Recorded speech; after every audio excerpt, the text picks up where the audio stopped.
Kila alipolala na kupitiwa na usingizi mzito, lile wigi lilijisokota lenyewe kama nyoka. Nywele zake ndefu na nyeusi zilitambaa pole pole kwenye mto, zikatafuta njia na kuingia ndani ya masikio yake, pua zake na mdomo wake. Kazi ya zile nywele ilikuwa ni moja tu: kunyonya damu mbichi ya mwili wake. Yote haya yalifanyika kwa kimya kikubwa mno, kwenye giza nene la usiku, bila Vero kujua chochote. Aliamka asubuhi akiwa mchovu, akijiona kwenye kioo, anazidi kukonda na kusinyaa, asijue kuwa urembo aliouvaa kichwani ulikuwa ni mrija wa kifo chake. Huo ni mkasa wa kutisha wa Vero, mkasa unaotukumbusha kuwa sio kila ofa ya bei rahisi Kariakoo ni ya kukimbilia. Vingine vinauzwa ili vitafute damu mpya ya kufanya biashara zao. Vero alikuwa ni mmoja wa mabinti ambao walipenda sana kuonekana kisasa. Alikuwa ni mrembo wa asili, mrefu kiasi, maji ya kunde, na umbo lake lilivutia wengi. Lakini Vero alikuwa na ugonjwa mmoja uliopenda kuvaa vitu vya gharama, huku mfukoni kwake kukiwa hakuruhusu. Basi ilikuwa ni jioni moja ya Jumanne, jua lilipokuwa linaanza kuzama katika mitaa ya Kariakoo. Ilikuwa inaanza kupoa, watu wanaondoka. Vero alikuwa anatembea kwa haraka kuelekea katika kituo cha mwendokasi, akiwa amechoka baada ya kuzunguka kutafuta wigi la bei nafuu siku nzima bila mafanikio. Madukani yaliuzwa kuanzia 400,000 mpaka 800,000. Yeye alikuwa na 50,000 tu. Alipofika mtaa mmoja uliokuwa na giza kwa sababu ya ukosefu wa taa za barabarani, alisikia sauti nzito ikimuita kutoka kwenye uchochoro. "Sister, dada mzuri, njoo nikupe ofa ya kufunga soko leo." Vero alisimama akasogea karibu na yule mmachinga. Alikuwa ni mwanaume mrefu, mweusi sana, aliyevaa kofia iliyofunika macho yake. Kwenye mkono wake alikuwa ameshika mfuko mweusi wa nylon. "Kuna nini kaka?" Vero aliuliza huku akiwa makini na mkoba wake. Alihisi labda anaweza akawa mwizi. Yule mwanaume alifungua ule mfuko. Harufu ya ajabu kama udongo ulioloa mvua vile na karafuu ilipiga puani mwa Vero, lakini macho yake yalipofumbuka alisahau kabisa ile harufu. Ndani ya ule mfuko kulikuwa na wigi refu jeusi tii lililokuwa linang'aa kwa mng'ao wa kiasili. Nywele zile zilikuwa laini, utazani hariri. "Hizi ni Brazilian hair bond straight, 100%."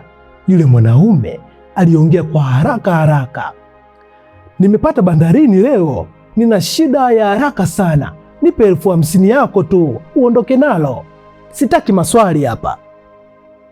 50,000 kwa wigi la 600,000. Vero hakuamini bahati yake.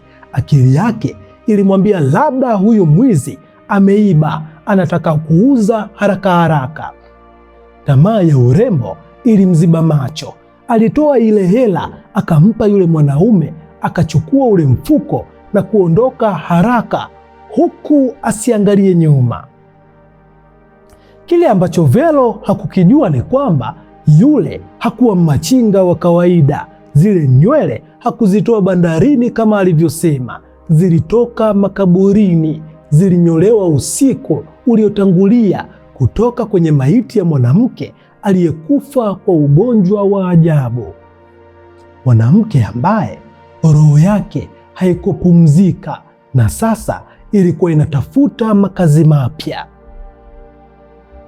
Vero alifika chumbani kwake akiwa na furaha isiyo na kifani. Aliishi peke yake kwenye chumba kimoja cha kupanga maeneo ya Sinza tu. wala sio mbali. Basi haraka sana alitoa lile wigi. Alipolishika alihisi kitu cha ajabu kidogo.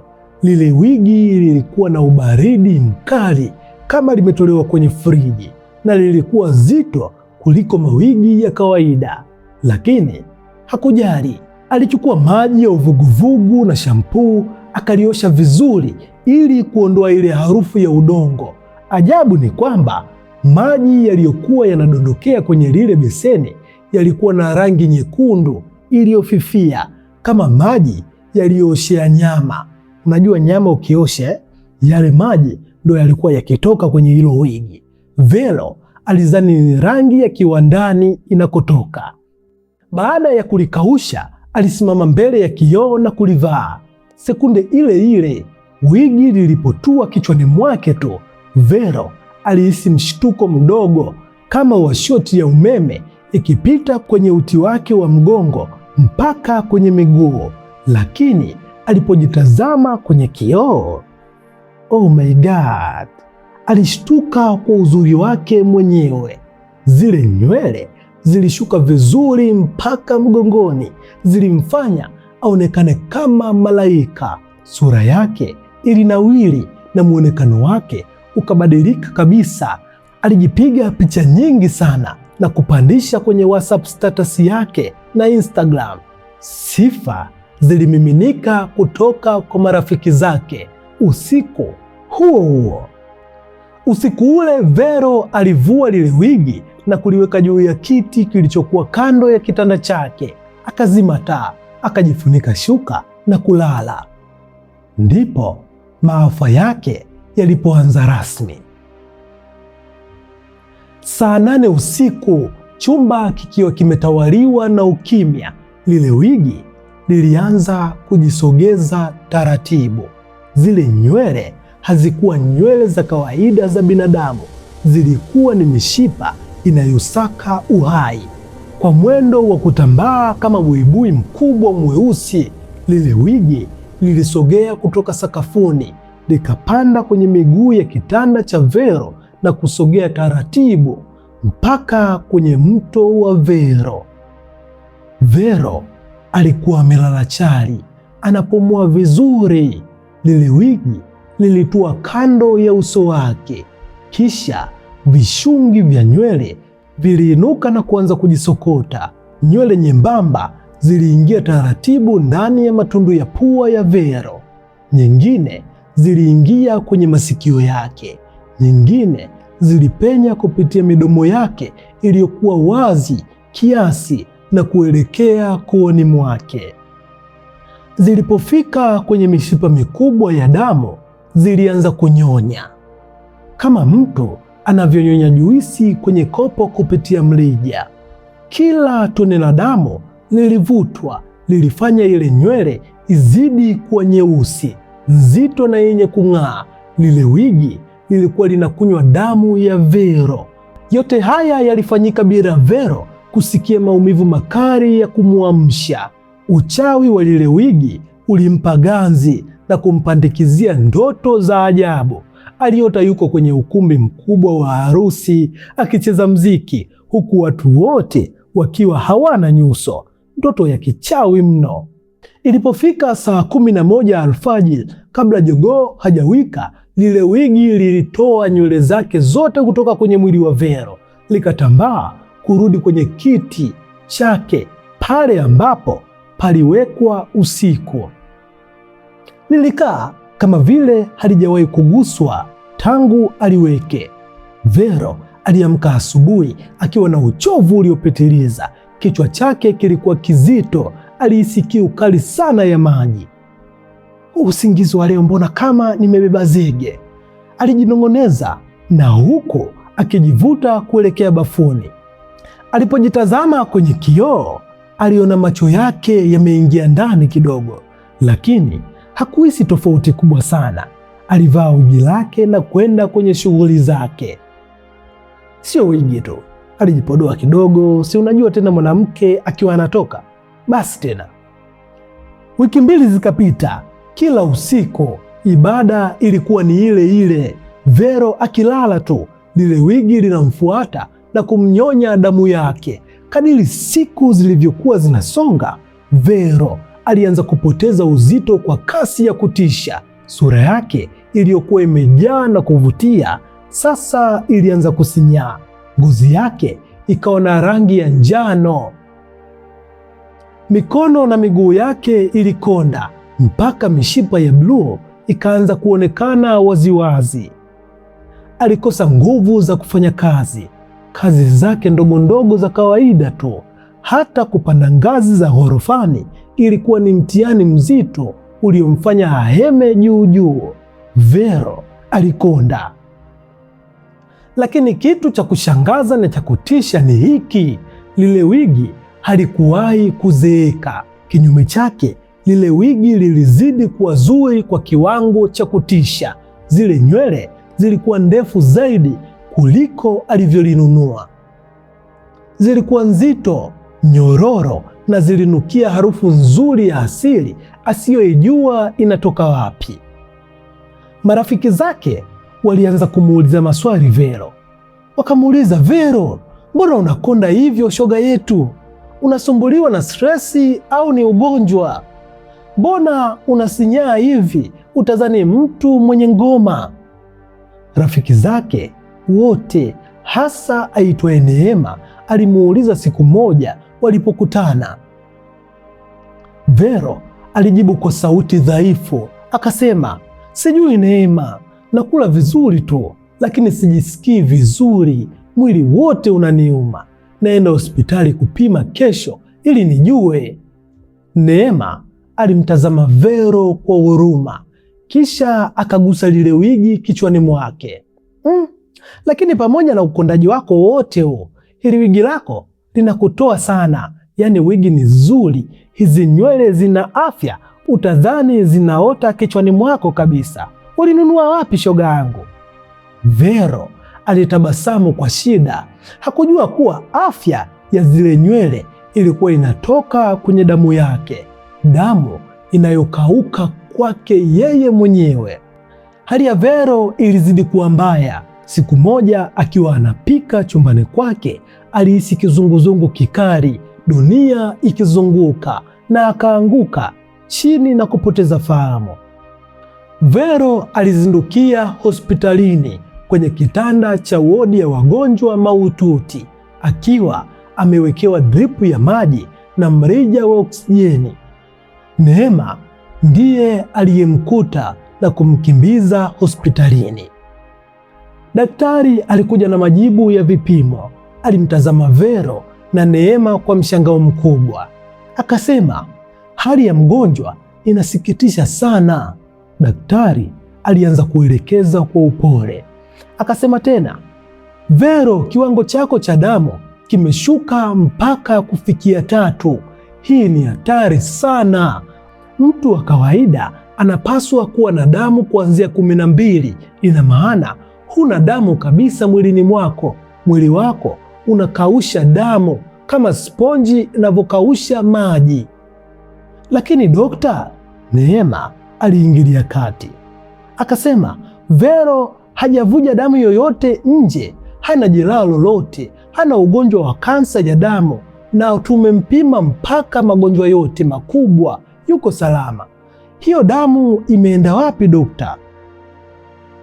Daktari alitikisa kichwa akasema, hicho ndicho kinachotushangaza. Hakuna uvujaji wa damu ndani yake. Ni fumbo. Ni kama vile kuna kitu kinanyonya damu yake usiku na mchana. Tutamwongezea chupa 4 za damu ili kuokoa maisha yake, lakini kama hatutajua chanzo, atapoteza maisha hivi karibuni. Inatakiwa tujue chanzo ni nini. Basi Vero aliongezewa chupa za damu za kutosha. Mwili wake ulianza kupata nguvu kiasi na rangi yake ilianza kurudi. Baada ya siku 4 aliruhusiwa kurudi nyumbani, lakini kitu ambacho hakukijua, walimpa damu mpya ili akashibishe lile dudu lililokuwa linamsubiri chumbani kwake.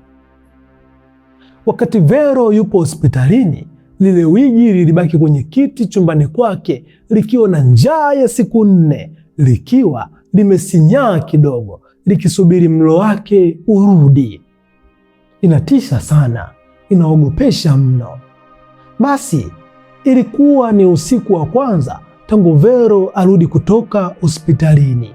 Neema alitaka kulala na Vero ili amwangalie, lakini Vero alimkatalia kwa kusema amepata nguvu na anahitaji apumzike peke yake. Saa 6 usiku ilipoingia, lile wigi ambalo lilikuwa na njaa kali sana lilianza kutikisika. Safari hii halikutambaa polepole, liliruka kutoka kwenye kiti na kudondokea kwenye kifua cha Vero. Nywele zake zilisambaa na kufunika uso wa Vero wote, likiingia kwenye masikio, likiingia puani na mdomoni kwa haraka mno. Lilianza kumfyonza damu yote mpya aliyowekewa Vero. Kwa kasi sana lilifyonza damu yote. Sauti ya kufyonza ilisikika chumbani mule. Vero alishtuka kutoka usingizini kutokana na maumivu makali, lakini alishindwa kupiga kelele kwa sababu mdomo wake na koo lake lilikuwa limejazwa nywele nzito. Alijaribu kuinua mikono yake ili kulivua lile wigi, lakini nywele nyingine zilisokota kwenye mikono na shingo yake kama kamba, zikimkaba ashindwe kujitikisa. Hii ilikuwa inasikitisha mno. Alikuwa anashuhudia kifo chake huku akiwa hai. Aliona jinsi mishipa yake inavyosinyaa, damu ikitolewa mwilini mwake, mpaka akaanza kutoa machozi. Yale machozi yalionjwa na zile nywele, kisha zikazidi kujipenyeza mpaka kwenye soketi ya macho yake. Mwili wa Vero ulikuwa ukitetemeka kitandani kwa maumivu ya 100%. Ndani ya dakika 10 tu, lile wigi lilikuwa limeshakunywa damu yote mwilini mwake. Moyo wa Vero ulisimama kupiga. Kijana mdogo mrembo aliyekuwa na ndoto nyingi alikata roho kwa mateso makali chini ya wigi la bei rahisi la Kariakoo. Baada ya kuhakikisha mwili umekauka kabisa, lile wigi lilirudisha nywele zake zote nyuma, likajivuta na kushuka chini ya kitanda, kisha likajificha kwenye uvungu. Safari hii lilikuwa kubwa, jeusi tii, likinukia damu mbichi. Asubuhi na mapema, Neema alikuja kumjulia hali Vero akiwa amembebea matunda na supu. Aligonga mlango, lakini hakuna aliyejibu. Kwa bahati nzuri, Vero alisahau kufunga mlango kwa ndani kwa ufunguo. Neema alisukuma mlango na kuingia. Kile alichokiona kitandani ni tukio ambalo atalisahau kwa mtaalamu wa kisaikolojia katika maisha yake yote yaliyobaki. Pale kitandani hakuwepo Vero aliyemjua yeye. Ule mwili uliokuwa umelala pale ulikuwa umesinyaa na kukauka. Utadhani ulikuwa kwenye jangwa la Sahara kwa miezi 6. Ngozi ilikuwa imeng'ang'ana na mifupa. Macho yalikuwa yametumbukia ndani kabisa kwenye fuvu, na mdomo ulikuwa wazi ukionyesha meno yaliyokosa fizi zenye damu. Alionekana kama mzee wa miaka 100 aliyekufa kwa njaa. Vero alitisha kumwangalia mara 2. Neema alipiga mayowe yaliyokusanya majirani wote. Polisi walifika na kuchukua ule mwili. Ripoti za daktari ilisema kifo kilisababishwa na extreme cardiac arrest due to severe. Ripoti ya daktari ilisema kifo kilisababishwa na upungufu wa damu kwa kiasi kikubwa, lakini hakuna aliyeelewa damu ile imekwenda wapi. Chumba kilikuwa kisafi, hakukuwa na doa hata moja la damu sakafuni wala kwenye mashuka. Siku ya kufanya usafi katika chumba cha marehemu Vero ili kukabidhi nyumba kwa mwenye nyumba, Neema alikuwa akifagia chini ya uvungu wa kitanda cha Vero. Ghafla ufagio wake ulivuta kitu. Alipoinama aliona lile wigi la Vero lilikuwa limeng'aa vizuri kupindukia na lilikuwa na harufu nzuri sana ya asili. Neema alilishika mkononi mwake na kulishangaa mno. Ase, hili wigi kali sana, na kwa kuwa Vero amefariki ni bora nilichukue mimi. Haliwezi kuoza hapa, alijisemea huko akiliingiza kwenye mkoba wake. Hakujua kwamba ule ulikuwa sio urembo, ule ulikuwa ni usafiri wa kuzimu. Wigi la maiti lilikuwa limepata kichwa kipya na njaa yake ya damu ilikuwa bado haijamalizika. Mzunguko wa laana uliendelea. Mwanamke yeyote anayetamani urembo atasema nataka kupendeza, lakini jiulize, hicho unachokivaa kichwani mwako kimetoka wapi? Kama kimenyolewa, aliyenyolewa alikuwa mzima au alikuwa amekufa? Sio kila nywele nzuri inayouzwa mtaani kwa bei chee ni bahati. Wakati mwingine mapepo na mizimu inatumia tamaa zetu za urembo kupata njia rahisi ya kuingia majumbani mwetu. Kila usiku unapolala, hakikisha lile wigi ulilonunua halitikisiki. Vipi, tuendelee nayo au tuimalizie hapa? Mimi naitwa Dingo OG. Tukutane katika simulizi inayofuata. Nyuma ya kamera anaitwa Sammy Pixel. Usisahau kusubscribe, kulike na kucomment ili tuweze kukutana katika simulizi inayofuata.